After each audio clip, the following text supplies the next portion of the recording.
Hi guys, मैं धीरज कुमार। तो guys आज हम लोग देखने वाले हैं क्लास 10th की मैथमेटिक्स। और चैप्टर आपका चल रहा है, एक का एक ख़त्म हो चुका। अब एक को बी वाले आपके प्रश्नावली में हम लोग अंकगणित की आधारभूत प्रमेय के बारे में कुछ पढ़ना चाहेंगे। और यहाँ पर अंकगणित की जो आधारभूत प्रमेय होती है, पहले इसके बारे में हम लोग देख लेते हैं, उसके बाद फिर हमें प्रश्नावली की तरफ चलते हैं। तो गाइज यहाँ पर जो अंकगणित की आधारभूत प्रमेय करके दिया जा रहा है, यहाँ पर फंडामेंटल थ्योरम मैथमेटिक्स, पहले इसके बारे में समझ लेते हैं कि अंकगणित की आधारभूत प्रमेय क्या होता है। तो हमें इस प्रमेय में ये पढ़ना होगा गाइस कि किसी भी संख्या, कोई भी अगर भाज्य संख्या होती है, उस भाज्य संख्या को अभाज्य संख्याओं की घातों के गुणनफल के रूप में लिखने की विधि जो होती है वो अंकगणित की आधारभूत प्रमेय कहलाती है। जो कि आप देख पा रहे हैं यहाँ पर आपका प्रमेय परिभाषा भी लिखा जा रहा है कि प्रत्येक भाज्य संख्या को अभाज्य संख्याओं की घातों के गुणनफल के रूप में लिखने वाली विधि को अंकगणित की आधारभूत प्रमेय कहते हैं। और यहाँ पर ये दिखाया गया कि कोई भी भाज्य संख्या हो, उसका अभाज्य गुणनखंड या गुणनफल के रूप में होना चाहिए। जैसे गाइस हम यहाँ पर दिखा सकते हैं कि अगर हमारे पास कोई भी अभाज्य संख्या होती है, अभाज्य संख्या क्या होती है, ये चीज़ मैं आपको पहले ही वीडियो में बता चुका हूँ कि अभाज्य संख्या की परिभाषा क्या होती है, कैसे हम पहचानेंगे। तो गाइस वे संख्याएं जो एक और स्वयं के अलावा किसी दूसरी संख्या से विभाजित हो जाती है वो भाज्य होती है। उससे भी मैं आपको शॉर्ट तरीका ये बताना चाहूँगा कि जो भाज्य होता है, भाज्य की परिभाषा अगर या भाज्य को हम पहचानना चाहते हैं तो सिंपल सा तरीका यह है कि जिस संख्या या कोई भी संख्या होती है, अगर उस संख्या का अभाज्य गुणनखंड या उस संख्या का गुणनखंड करने पर यदि गुणनखंड 2 से अधिक होता है, या आप यहाँ लिख सकते हो कि भाज्य संख्या को हम पहचाने का एक यहाँ से मैं कहा तरीका आपको बताने चल रहा हूँ। वो तरीका क्या होता है, तो वो तरीका होगा गाइस कि आप जब इसका खंड करते हैं, कोई भी संख्या होती है उसका खंड करते हैं, तो खंड करने पर यदि उसका गुणनफल 2 से अधिक होता है। अब जैसे यहाँ पर मान लीजिए मैं अगर लिख देता हूँ यहाँ पर 6 को लेकर के, अब यहाँ पर 6 हम ये समझेंगे कि भाज्य है कि अभाज्य। तो सबसे पहले गाइस इसका खंड कर लीजिए। आप खंड करेंगे तो 1 गुणे 2 गुणे 3 ही आप कर सकते हैं। और देख सकते हैं कि यहाँ पर 2 से अधिक, यहाँ पर केवल 1 और 2 मिलाकर यहाँ पर 2 हो रहा है, लेकिन यहाँ 2 से अधिक खंड बन रहा है। जैसे आप ले सकते हैं यहाँ 15 को लेकर, तो 15 जो कि इसे लिख सकते हैं 1 गुणे 3 गुणे 5 करके लिख सकते हैं। अब देख पा रहे हैं कि इसका 2, 1 और 2, 2 खंड के अलावा तीसरा भी खंड बन हो रहा है। तो मैंने कहा कि जब किसी संख्या का 2 से अधिक खंड होता है तो आपका भाज्य होता है।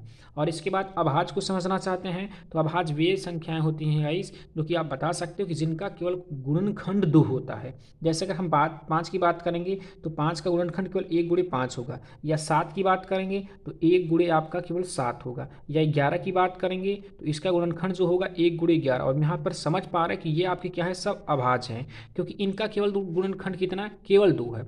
तो मैंने ये भी कहा कि जिसका गुणनखंड 2 से अधिक होता है वो आपका अभाज्य, जिसका गुणनखंड 2 से अधिक होता है वो आपका भाज्य होगा, और जिसका गुणनखंड केवल 2 होता है वो आपका क्या हो जाएगा, जो केवल 2 होता है वो आपका केवल होगा। गाइस आप यहाँ दिखा सकते हो कि केवल आपका वो अभाज्य होगा। अब इसके बाद हम यहाँ पर अंगणित की आधारभूत प्रमेय में पढ़ना चाहते हैं, यही चीज़ पढ़ाएंगे आपको। यही यही इसमें देखा जाएगा कि कोई भी संख्या हो, यदि उसका अभाज्य गुणनखंड, अगर कोई भी संख्या लिखी जा रही है, अगर कोई भाज्य संख्या है तो भाज्य संख्या अगर आप खंड करेंगे तो हमेशा आपको अभाज्य संख्या ही मिलेगा।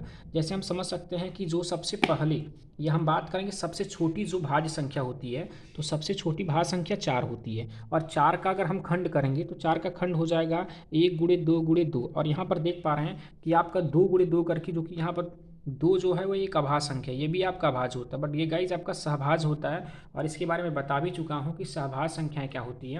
अब जैसे गाइज मैं यहाँ देख सकता हूँ कि अगर मान के चलिए कि मैं यहाँ पर 6 लिखता हूँ, मैंने यहाँ पर 6 पर दिखाया कि 1 गुणे 2 गुणे 3। अब यहाँ पर 2 भी आपका क्या है, ये भी अभाज्य है, ये भी अभाज्य है, बट ये आपका सहभाज्य है। और जैसे अब दिखा सकते हैं 6 के बाद यहाँ आप लिख सकते हैं, चलिए 16 ही लिखते हैं। अब 16 जो कि आपका भाज्य बन रहा है, इसको लिख सकते हैं क्या, 2 गुणे 2 गुणे 2 गुणे 2, 2 दूनी 4, 4 दूनी 8 और 8 दूनी 16। यहाँ पर अगर 2 4 बार लिखा जा रहा है, लेकिन जो ये लिखी जा रही संख्या ये क्या है, अभाज्य है। यदि ये 4 बार लिखा जा रहा है तो इसे मैं लिख सकता हूँ 2 घाते 4। जो संख्या दोबारा तिबारा जो भी संख्या जितनी भी बार है उसको पावर यानी घात में लिख देते हैं। और यहाँ पर देख पा रहे हैं लिखा है 2 गुणे 2 गुणे 2 गुणे 2, तो इसे लिख सकते हैं 2 घाते 4। तो यही आपका अर्थमैटिक्स करके, यही आपका है, आपका अर्थमैटिक्स का थ्योरम करके है, जो कि मैंने यहाँ पर आपको परिभाषा के माध्यम से समझाया। तो गाइस इसके बाद हम इसमें ये देखने वाले हैं कि मैंने दिखा दिया इधर कि भाई कि आपका अंकगणित की आधारभूत प्रमेय क्या होता है। इसके बाद गाइस हम लोग इसमें ये देखने वाले हैं कि अंकगणित की आधारभूत प्रमेय के अनुसार किन्हीं दो या दो से अधिक संख्याओं का हमें एलसीएम कैसे ज्ञात हो करना पड़ता है। तो हमें अंकगणित की आधारभूत प्रमेय के अनुसार, जो कि मैंने इधर से आपको बता दिया, तो इसी प्रमेय के अनुसार अंकगणित की आधारभूत प्रमेय के अनुसार, आधारभूत प्रमेय के अनुसार किन्हीं दो संख्याओं का एलसीएम और एचसीएफ कैसे ज्ञात करते हैं। तो किन्हीं दो हम संख्याओं का यहाँ एचसीएफ और एलसीएम निकालना सीखेंगे। तो किन्हीं दो या दो से आप अधिक भी दिखा सकते हैं, दो या दो से अधिक संख्याओं का एचसीएफ व एलसीएम। तो हम यहाँ पर अंकगणित की आधारभूत प्रमेय के अनुसार किन्हीं दो संख्याओं का एचसीएफ व एलसीएम भी करेंगे। तो किन्हीं दो धनात्मक संख्या हो, यदि उन दोनों धनात्मक संख्याओं का एचसीएफ हम किस प्रकार से करते हैं। तो आधारभूत प्रमेय के अनुसार ये बताया जाता है कि किन्हीं दो धनात्मक संख्याओं का यदि आप एलसीएम करते हैं और एचसीएफ करते हैं, तो उन दोनों एचसीएफ और एलसीएम का जो गुणनफल होता है उन संख्याओं के गुणनफल के बराबर होता है। जैसे अगर मान के चले गाइस, मैं यहाँ पर 6 लिखता हूँ और यहाँ पर 12 लिख दिया जाए। अब ये आपसे कहा जाए कि 12 लिखा जा रहा है, तो हम यहाँ पर देख सकते हैं अगर इन दोनों का एलसीएम और एचसीएफ करते हैं तो इन दोनों संख्याओं का जो गुणनफल होगा, अर्थात मैं यहाँ दिखा सकता हूँ कि एलसीएम और गुणे आपका जो एचसीएफ करके होगा, एचसीएफ करके होगा, इन दोनों का जो गुणनफल होगा इन दोनों संख्याओं, मान लेते हैं कि पहली संख्या आपका 6, दूसरी संख्या क्या होगी 12, तो इन दोनों संख्याओं के गुणनफल के बराबर होगा।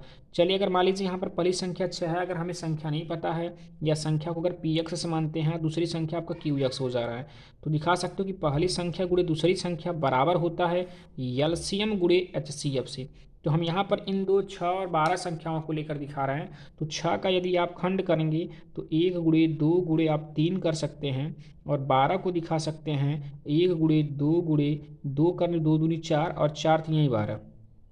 अब यहाँ हम एच सी एफ सबसे पहले निकालते हैं। तो गाइज मैं आपको यहाँ से ये बताना चाहूँ कि एच सी एफ किस प्रकार से निकाला जाता है। एच सी एफ की क्या होता है कि जो highest common factor, H C F का मतलब हाईएस्ट कॉमन फैक्टर, जो अधिकतम बार खंड मिलता हो। देखिए यहाँ पर देख पा रहे हैं 1 और 1 मिल रहा है, तो 1 आप नोट्स कर सकते हो, और यहाँ 2 और 2 से नोट कर रहा है तो हम 2 नोट कर सकते हैं, और 3 3 से मिल रहा है, जो मिलेगा केवल वही नोट करते हैं। एच सी एफ मतलब जो मिलेगा वही नोट करेंगे, वही एच सी एफ होगा। और 3 से 3 मिल रहा है, इन दोनों का मल्टीपल कर दो, 1 2 2 और 2 3 6 होगा। तो हम यहाँ कह सकते हैं इनका जो एच सी एफ हुआ वो क्या मिला 6। अब ऐसे इनका अगर हम एलसीएम ज्ञात करना चाहें तो एलसीएम के लिए क्या होता है गाइस, जो मिलता है वो भी नोट करते हो, जो नहीं मिलता वो भी नोट करते हैं। तो देखिए क्या मिला है, यहाँ पर आप देख पा रहे हैं कि 1 गुणे 2 गुणे 3 मिल चुका है। अब क्या नहीं मिला, जैसे मैंने ये कहा मिला, ये मिला और ये मिला, ये नहीं मिला, इसको भी आप नोट कर लीजिए। अब इन तीनों चारों का मल्टीपल कर देंगे तो आपको मिल जाएगा एलसीएम क्या होगा, 1 दूना 2 और 2 3 6 और 6 दूनी 12। तो हम कह सकते हैं कि इसका जो एलसीएम होगा, एलसीएम 12 करके होगा। इसके बाद मैंने कहा अगर इस फार्मूले में रख दिया जाए, तो इस फार्मूले में रखने पर क्या, देखिए एलसीएम गुणे एचसीएफ बराबर पहली संख्या गुणे दूसरी संख्या होती है क्या, तो देख सकते हैं एलसीएम की वैल्यू क्या मिल चुकी है 12, और और यहाँ एचसीएफ की संख्या 6 मिल चुकी है। अब यहाँ पहली संख्या 6 और दूसरी संख्या 12, और यहाँ से 12 छंग 72, और ये भी आपका 12 छंग 72। देख पा रहे हैं गाइस कि यहाँ आपका 72 बराबर 72 मिल रहा है। मतलब ये कह सकते हो कि किन्हीं दो संख्याओं के लिए संतुष्ट कर सकता है कि यदि कि दो संख्याओं का जो एलसीएम और एचसीएफ होता है उन दोनों संख्याओं के गुणनफल के बराबर होता है। तो गाइस हम ये कह सकते हैं कि किन्हीं दो संख्याओं का एचसीएफ व एलसीएम जो होता है उन संख्याओं के गुणनफल के बराबर होता है। तो कुछ हम इनकी परिभाषा को या फार्मूले को इस प्रकार दिखा सकते हैं कि पहली संख्या गुणे दूसरी संख्या बराबर करके होता है आपका एलसीएम गुणे आपके एचसीएफ की। तो यहाँ पर हम देख पा रहे हैं कि एक हमें यहाँ से एक नया तरीके से फार्मूला मिल रहा है, इस फार्मूले में ये बताया जा रहा है कि दोनों संख्याओं का जो गुणनफल होता है वो एलसीएम और एचसीएफ के गुणनफल के बराबर होता है।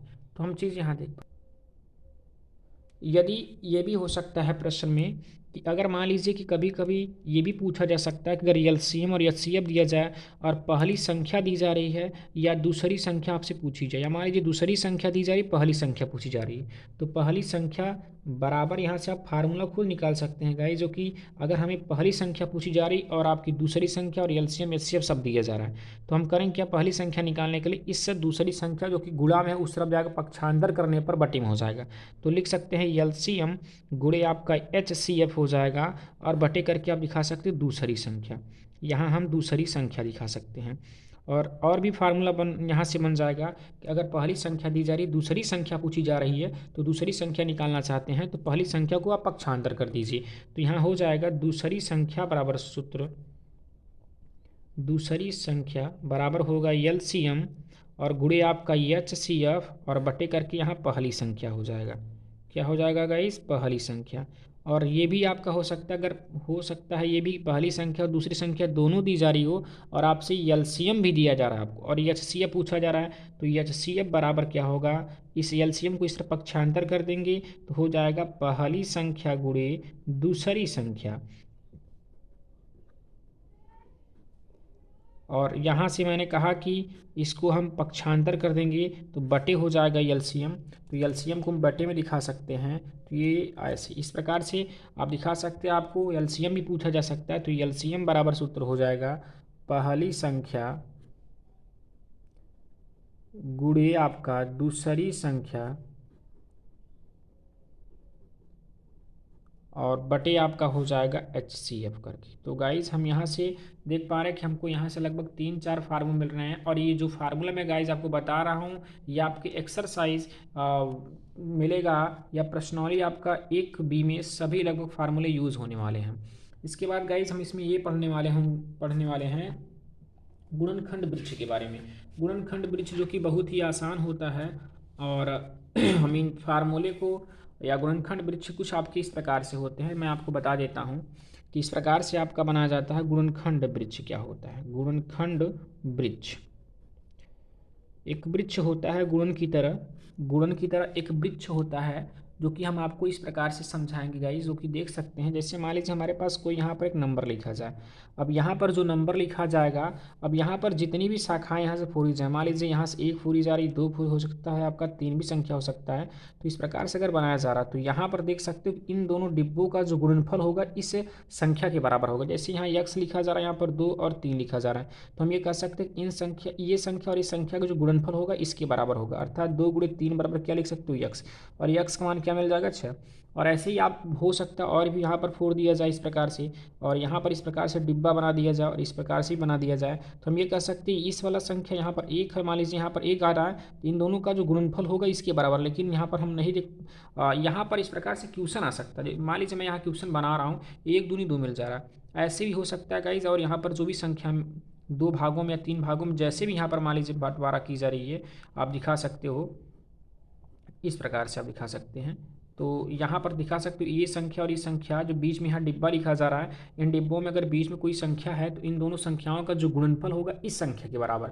इसके बाद दिखा सकते हो आप ऐसे निचली यहाँ से चलते जड़ से चलते रहेंगे, आप कह सकते हैं जड़ से आप सॉल्व करेंगे, यहाँ फिर कह सकते हो इनका और इनका गुणनफल जो होगा इसके बराबर, फिर इनका और इनका जो गुणनफल होगा इनके बराबर हो जाएगा। तो गाइस इस प्रकार से गुणनखंड वृक्ष जो कि बहुत ही ईजिली होगा और आपको एक्सरसाइज में बताया जाएगा।